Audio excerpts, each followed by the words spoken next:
അപ്പോൾ ഇന്നത്തെ എൻ്റെ ടോപ്പിക് വരുന്നത് മിഡ്ജേണി, ഡാലി ആൻഡ് എ ആർട്ടാണ്. നമ്മളിപ്പോൾ ഒരു ഡിജിറ്റൽ യുഗത്തിലാണ് ജീവിച്ചുകൊണ്ടിരിക്കുന്നത്. പണ്ട് ഡ്രോയിങ്, പെയിന്റിങ് എല്ലാം മാനുവൽ ആയിട്ടാണ് ചെയ്തിട്ടുണ്ടായിരുന്നത്.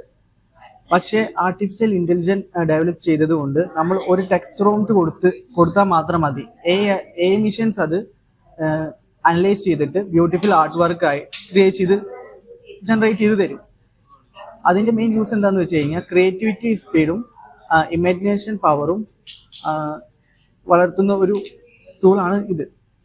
അപ്പോൾ അതിൻ്റെ ബെസ്റ്റ് എക്സാമ്പിൾസ് എന്ന് പറയുന്നത് മിഡ്ജേണിയും ഡാലിയും പറഞ്ഞു. ഇനി എ ആർട്ടിനെ കുറിച്ചിട്ട് നമുക്ക് പറയാം. സിമ്പിളായി പറയുകയാണെന്നുണ്ടെങ്കിൽ എ ആർട്ട് എന്ന് പറയുന്നത് എ ഉപയോഗിച്ച് ഓട്ടോമാറ്റിക്കലി ജനറേറ്റ് ചെയ്യുന്ന ആർട്ട് വർക്കാണ്. നമ്മളൊരു ടെക്സ്റ്റ് ഇൻപുട്ടായിട്ട് കൊടുത്തു കഴിഞ്ഞാൽ ആ അത് പെയിന്റിങ് ആണെങ്കിലും ഡിജിറ്റൽ ഇല്യൂസ്ട്രേഷൻ ആണെങ്കിലും റിയലിസ്റ്റിക് ആയിട്ടുള്ള ഫോട്ടോസ് നമുക്ക് റിട്ടേൺ ജനറേറ്റ് ചെയ്ത് തരുന്നതാണ് ഈ ഒരു ടൂളിൻ്റെ യൂസ്. ഇപ്പം ടെക്നിക്കലി ഒരു സ്കില്ലില്ലാത്ത ആൾക്ക് പോലും പ്രൊഫഷണൽ ആയിട്ട് ഒരു റിയൽ ആർട്ടിസ്റ്റിനെ പോലെ വർക്ക് ക്രിയേറ്റ് ചെയ്യാൻ ഇതുകൊണ്ട് സഹായിക്കും. ഒരു എക്സാമ്പിൾ പറയുകയാണെന്നുണ്ടെങ്കിൽ ഡിസൈനേഴ്സ് ഒരു ന്യൂ ലോഗോ ഒരു ഐഡിയ വേണം. അപ്പോൾ പ്രോംപ്റ്റ് കൊടുത്തു കഴിഞ്ഞാൽ അവർക്ക് വേരിയൻ്റ് ആയിട്ടുള്ള കുറേ സജഷൻസ് വരും. അപ്പോൾ ഇത് ഒരു മെയിൻ യൂസ് ആണ് ഇതിൻ്റെ. പിന്നെ ഇപ്പോൾ സ്റ്റുഡൻസിനാണെങ്കിലും കണ്ടന്റ് ക്രിയേറ്റേഴ്സിനാണെങ്കിലും ഫിലിം മേക്കേഴ്സിനാണെങ്കിലും ഇതൊക്കെ ഒരു ഷോർട്ട് കട്ട് ടൂൾ പോലെയാണ് ഇപ്പോൾ ഉപയോഗിക്കുന്നത്.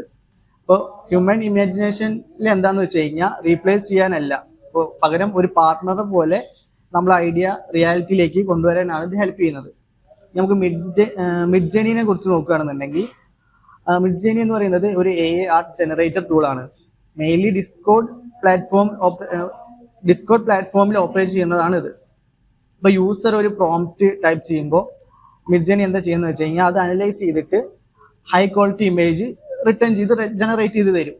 അപ്പോൾ ആ ചെയ്യുന്ന ഇമേജ് എങ്ങനെയാണെന്ന് വെച്ച് കഴിഞ്ഞാൽ ഫ്യൂച്ചറിസ്റ്റിക് ആയിരിക്കും, പിന്നെ ഫാൻറ്റസി ഉള്ളതായിരിക്കും, പിന്നെ അബ്സ്ട്രാക്ട് പോലുള്ള ക്രിയേറ്റീവ് സ്റ്റൈലുള്ള ആർട്ട് വർക്കിനാണ് ഇത് ഫേമസ് ആവുന്നത്. ഫോർ എക്സാമ്പിൾ ആണെന്നുണ്ടെങ്കിൽ സൈബർ പങ്ക് സിറ്റി അറ്റ് സൺസെറ്റ് എന്ന് കൊടുത്തു കഴിഞ്ഞാൽ ഡീറ്റെയിൽഡ് ആയിട്ട് ആർട്ടിസ്റ്റിക്കും പിന്നെ എന്താ പറയുക സൈബർ പങ്ക് സിറ്റി ജനറേറ്റ് ചെയ്ത് തരും. ഇപ്പോൾ ഫോട്ടോസ് റിയലിസ്റ്റിക് ആയിട്ടും ആയിരിക്കും അത് റിട്ടേൺ ചെയ്യുക, പക്ഷെ ആർട്ടിസ്റ്റിക് ടച്ചും അതിലുണ്ടായിരിക്കും. ഇനി നമുക്ക് ഡാലിനെ കുറിച്ച് നോക്കുകയാണെങ്കിൽ ഓപ്പൺ എ ഡെവലപ്പ് ചെയ്ത ഒരു ജനറേറ്ററാണ്. ഇപ്പോൾ ടെക്സ്റ്റ് പ്രോംപ്റ്റ് ആയിട്ട് ശരിയായി ഇൻറ്റർപ്റ്റ് ചെയ്തിട്ട് റിയലിസ്റ്റിക്കും ക്രിയേറ്റീവ് ആയിട്ടുള്ള ഇമേജസ് ആണ് ഇത് ജനറേറ്റ് ചെയ്ത് തരിക. ഒരു എക്സാമ്പിൾ നമ്മൾ നോക്കുകയാണെന്നുണ്ടെങ്കിൽ എ കാറ്റ് sitting in A royal palace wearing A ക്രോൺ എന്ന് ടൈപ്പ് ചെയ്ത് പ്രോംപ്റ്റ് കൊടുത്തു കഴിഞ്ഞാൽ അത് ക്ലിയർ ആയിട്ട് ഡീറ്റെയിൽഡ് ആയിട്ട് ആ കാറ്റിൻ്റെ ഒരു പാലസിൻ്റെ ബാക്ക്ഗ്രൗണ്ടിലും ക്രോണോട് കൂടിയിട്ട് അത് ജനറേറ്റ് ചെയ്ത് തരും. അപ്പോൾ ഇതിൻ്റെ മെയിൻ ഫീച്ചർ എന്താണെന്ന് വെച്ച് കഴിഞ്ഞാൽ ഇംപേജിങ് ഇതിൽ പോസിബിൾ ആണ്. കാരണം ഒരു ഫോട്ടോ കൊടുത്തു കഴിഞ്ഞാൽ നമുക്ക് അതിൽ വീണ്ടും എഡിറ്റ് ചെയ്യാൻ വേണ്ടി സഹായിക്കും. പിന്നത്തെ ഒരു ഫീച്ചർ എന്താണെന്ന് വെച്ചാൽ വേരിയേഷൻ ഓപ്ഷൻസ് വരുന്നുണ്ട് ഇതിൽ. അപ്പോൾ സെയിം പ്രോംപ്റ്റ് ബേസ് ചെയ്ത് പല വേരിയേഷൻസ് നമുക്ക് ക്രിയേറ്റ് ചെയ്യാൻ വേണ്ടി പറ്റും. അപ്പോൾ ഇത് ഡിസൈനേഴ്സിനും കണ്ടന്റ് ക്രിയേറ്റേഴ്സിനും വളരെ ഹെൽപ്ഫുൾ ആണ്. നമുക്ക് ഇമ്പാക്റ്റ് ഓഫ് ആർട്ട് നോക്കുകയാണെന്നുണ്ടെങ്കിൽ മിഡ്ജേണിയും ഡാലിയും ക്രിയേറ്റീവ് വേൾഡിൽ റെസൊല്യൂഷൻ ഉണ്ടാക്കിയിട്ടുണ്ട്. അപ്പോൾ പണ്ട് ഡിസൈൻ ക്രിയേറ്റ് ചെയ്യണമെന്നുണ്ടെങ്കിൽ നമുക്ക് മണിക്കൂറുകൾ അല്ലെങ്കിൽ ദിവസങ്ങൾ എടുത്തിട്ടുണ്ട്. ആ ഒരു ടൈമിൽ വന്ന ശേഷം ഇപ്പോൾ ജസ്റ്റ് സെക്കൻഡുകൾക്കുള്ളിൽ നമുക്ക് ഓരോ ഫോട്ടോസും അല്ലെങ്കിൽ ഡിസൈൻസും നമുക്ക് ജനറേറ്റ് ചെയ്യാൻ പറ്റും.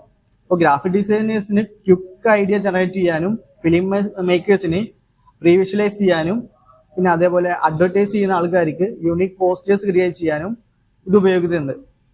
അപ്പോൾ അതുപോലെ തന്നെ സ്റ്റുഡൻസിനാണെങ്കിലും പ്രൊജക്റ്റിനൊക്കെ ആർട്ട് ഭയങ്കരമായിട്ട് യൂസ് ചെയ്യുന്നുണ്ട്. പിന്നെ വേറൊരു അഡ്വാൻറ്റേജസ് നമുക്ക് നോക്കുകയാണെന്നുണ്ടെങ്കിൽ ടൈം സേവ് ചെയ്യാൻ അതേപോലെ കോസ്റ്റ് കുറയ്ക്കുന്നതിലൊക്കെ വലിയ അഡ്വാൻറ്റേജ് ആണ് ഈ ഐയിലുള്ളത്. പിന്നെ നമുക്കിതിലൊരു ഡിബേറ്റ് വരുന്നത് എന്താണെന്ന് വെച്ച് കഴിഞ്ഞാൽ ആർട്ട് ഹ്യൂമൻ ആർട്ടിസ്റ്റിനെയൊക്കെ റീപ്ലേസ് ചെയ്യുന്നുണ്ടോ എന്നാണ്. പക്ഷേ നമുക്ക് റിയാലിറ്റിയിൽ നോക്കുകയാണെന്നുണ്ടെങ്കിൽ ഒരിക്കലും അങ്ങനെ റീപ്ലേസ് ചെയ്യുന്നില്ല. കാരണം എന്താണെന്ന് വെച്ച് കഴിഞ്ഞാൽ അവർക്കത് സപ്പോർട്ടാണ് കൊടുക്കുന്നത്. ഈ ഒക്കെ അവർക്ക് സപ്പോർട്ട് കൊടുക്കും. കാരണം നമ്മളുടെ ഇമാജിനേഷൻ പവറും പിന്നെ അതേപോലെ ക്രിയേറ്റിവിറ്റി പവറും ആണ് ഇവിടെ കൂട്ടുന്നത്. ഒരു റിയൽ ആർട്ടിസ്റ്റിന് ബ്രഷും പെൻസിലും പോലെയാണ് ഇപ്പോൾ ഒരു ടൂൾ എന്ന് വരുന്നത്. അപ്പോൾ നമ്മൾ കൺക്ലൂഡ് ചെയ്യുകയാണെന്നുണ്ടെങ്കിൽ machine can create but human can dream. True art is born when imagination meet innovation. Thank U.